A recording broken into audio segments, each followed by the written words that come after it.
Assalamualaikum warahmatullahi wabarakatuh. Kembali lagi di Energi Podcast. Kali ini kita kedatangan bintang tamu dari Hatta Kainan SH. Beliau ini adalah anggota Dewan Provinsi Sulawesi Barat, dan rencananya mau masuk ke DPD RI. Bisa menceritakan sedikit kenapa harus kita naik kelas untuk DPD RI, Pak? Ya tentu motivasi untuk kemudian, dan ya alhamdulillah hari ini kami sudah lolos verifikasi, tinggal melakukan proses pendaftaran nanti di tanggal 1 bulan 5 pendaftaran calon. Tentu motivasinya ya tak lain, kalau bicara DPD ya tentu DPD ini adalah organ perwakilan yang tentunya membawakan aspirasi daerah, dan kenapa kemudian harus memilih untuk naik kelas itu karena memang kita menganggap bahwa Sulbar butuh dibunyikan di Senayan, butuh dibunyikan di pusat, karena kita melihat Sulbar ini sangat sangat butuh supporting dari pusat terkait tentang bagaimana menjalankan proses pembangunan, termasuk soal bagaimana dana transfer kita, karena terus terang kalau hasil data terakhir dana transfer kita itu masih mendominasi APBD, ada sekitar 80%.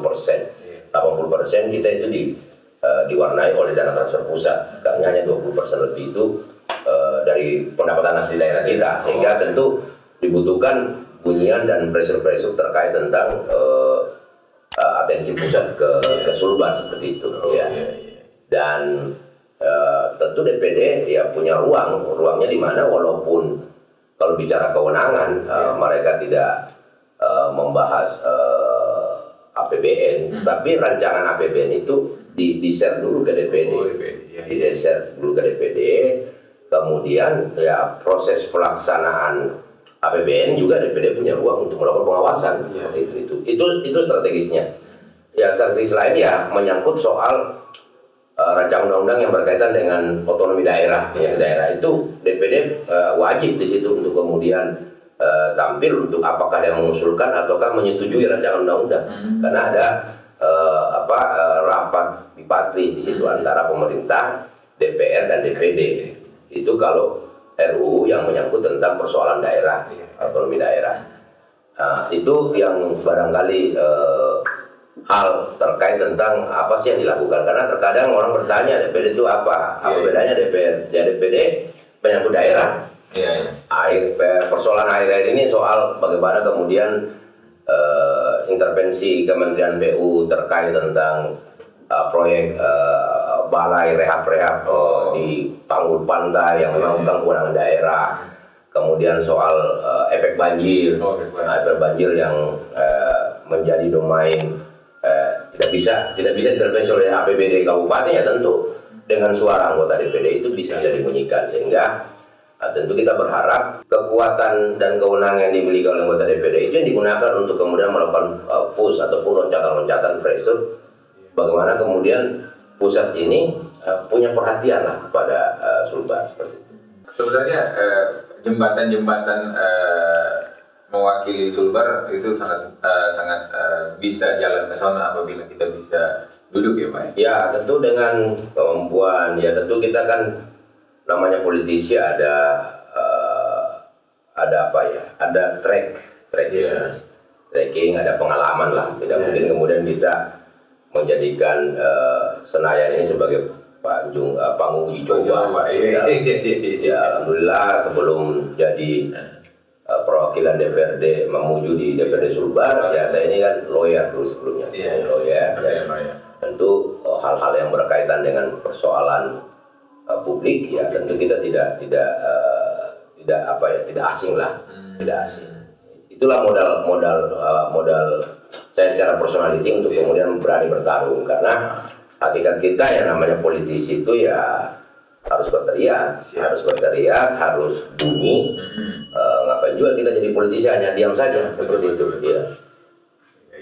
Ya mudah-mudahan dengan terpilihnya Bapak banyak lapangan pekerjaan di Sulbar. Potensi kita luar biasa, Mas. Termasuk soal perikanan, kemudian kehutanan. Kita punya hutan yang sangat luar biasa. Hutan ini kalau kemudian dibuat konsep pengelolaan hutan untuk mendapatkan hal yang ekonomis, itu bisa dilakukan, namanya tanaman agroforestry. Nah, itu kan harusnya itu yang dikencangkan karena hutan kita kan luar biasa. Tanpa merusak ekosistem hutan, itu kita bisa memanfaatkan itu, dan tentu itu kita berharap pemerintah mendesain sebuah program. Itu satu. Kedua juga soal perikanan. Kita punya garis pantai sangat panjang, itu paling sekitar 700-an kilometer panjang. Itu kan sangat luas lah untuk melakukan penetrasi untuk menaikkan income masyarakat. Termasuk juga soal coklat hari ini. Coklat dulu kita pernah merajai, masuk komoditas yang merajai di Sulawesi Barat, tapi karena adanya penyakit, kemudian ada proses perubahan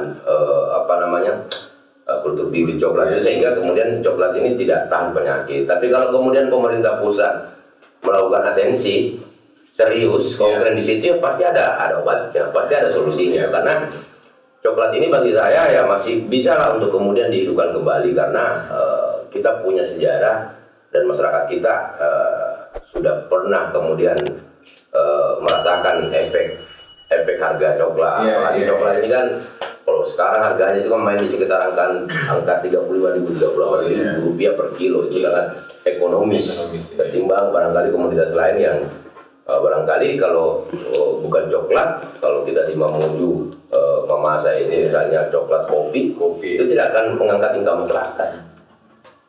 Jadi kita mencari komoditas yang memang betul-betul bisa menaikkan income masyarakat dan tentu akan berpengaruh terhadap daya beli. Kayak daya beli meningkat, otomatis ekonomi bagus. Tapi kalau daya beli menurun, itu akan membuat putaran ekonomi melambat. Nah, karena nggak ada sumber pendapatan. Nah, inilah yang coba kemudian ya harusnya pemerintah pusat berpikir soal itu, bagaimana menciptakan peluang-peluang ekonomis untuk menaikkan income masyarakat dalam proses mengolah sumber daya alam yang ada di Sulawesi Barat seperti itu. Wah, luar biasa sekali Pak nih penjelasannya tentang Sulbar itu sangat kaya dengan alamnya, dan hasilnya juga sebenarnya kalau diolah dengan baik dan tepat sasarannya akan luar biasa Sulbar ini. Terus rencananya kan ada ibu kota negara ya kan, di IKN itu. Sulbar itu kan sangat dekat sekali Pak. Sangat dekat ya. Terus kalau misalnya Bapak terpilih dari DPD RI, ya kan? Terus apa sih yang bisa kita sumbang ide untuk pemerintah Sulbar atau pusat? Tentu kota lain kita hanya bisa menjual kekayaan sumber daya alam kita yang ada di sini. Bentang alam kita luar biasa. Kita berharap ada supporting dan proses action untuk kemudian mengolah bentang alam yang luar biasa ini. Nah, itu yang kita harapkan dari pemerintah pusat. Karena kalau kita berharap dari anggaran pemerintah daerah, itu mungkin tidak akan dapat untuk menaikkan membuat Sulbar ini menjadi primadona. Salah satu hal ya itu harus seperti pusat, dan tentu kita juga pemerintah daerah, pemerintah provinsi harus membangun sebuah kesepakatan. Ada sinkronisasi program, mana program yang memang harus dikeroyok, mana memang program yang memang jalan sendiri untuk masing-masing kabupaten yang memang berbeda karakteristiknya. Tapi memang harus ada program kolaborasi, ada program sinkronisasi, sehingga itu bisa terjawab, dengan kolaborasi tadi. Apalagi kalau pusat kemudian melirik itu, kan kita dianggap siap, ya itu luar biasa. Intinya kita Sulbar ini butuh asupan dari pemerintah pusat lah. Karena ya porsi fiskal, lagi-lagi saya katakan indeks kemandirian fiskal kita ini masih sangat rendah, masih sangat tergantung lah dengan pusat. Karena PAD kita itu hanya sekitar tadi tuh 28% dari total APBD. Kalau total APBD. Jadi sekian persennya itu dari pusat. Iya, transfer pusat gitu ya. Luar biasa. Terus gini Pak, baca di berita Bapak membuat satu event olahraga di Wono ya? Iya, Wono Mojokerto ya. Next berikutnya kemana lagi nih Pak? Kita mau buka event apa lagi? Mini Solskjaer ini yang kedua di Wono. Oh, yang kedua. Dulu kami adakan beberapa bulan yang lalu itu di Mamuju, di Kali Mamuju. Di Kali Mamuju memanfaatkan teman-teman itu memanfaatkan lahan bekas banjir yang tadinya kebun itu menjadi lapangan bola. Dan gitu. Mini Solskjaer hakikatnya sebenarnya ini adalah memanfaatkan lapangan yang kecil, tapi bisa bermain bola. Ini hakikat dari Mini Solskjaer. Dan itu di alam terbuka. Itulah pembeda dengan futsal. Kalau futsal kan kita di ruangan yang memang tertutup, kemudian ada atapnya. Kalau ini memang terbuka, tapi memang ukuran lapangan itu sangat kecil dan jumlah pemain juga kecil. Dan alhamdulillah kemarin animo masyarakat luar biasa dan dihadiri sendiri oleh Ketua Askap PSSI Sulbar dalam proses pembukaannya, dan ini akan berlangsung sampai bulan Ramadan dan itu berlangsung. Kalau bulan Ramadan pertandingannya hanya satu pertandingan saja.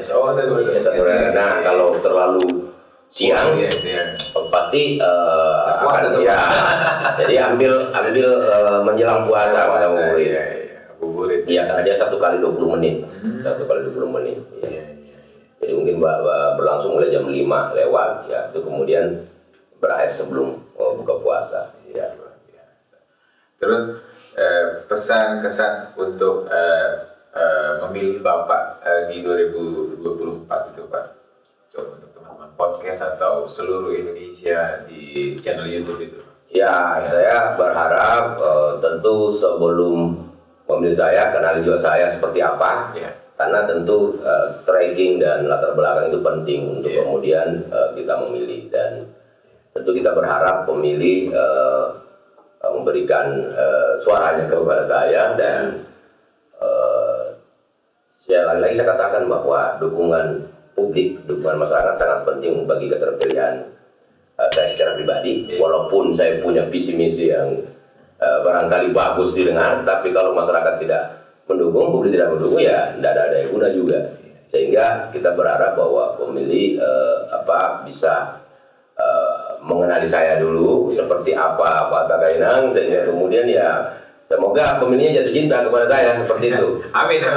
Sehingga bisa memilih, karena kita berharap juga pemilih ini kritis dan kritis, punya pikiran yang panjang dan memang seksama dalam memilih calon. Karena namanya kita politisi ini wakil masyarakat.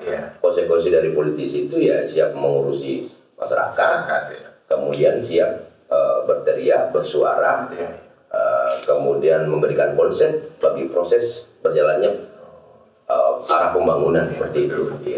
Tapi jangan sampai Pak sudah terpilih dan jadi DPD RI di Senayan terus Pak, nggak keluar. Salah, saya tidak akan seperti itu Pak. Siap.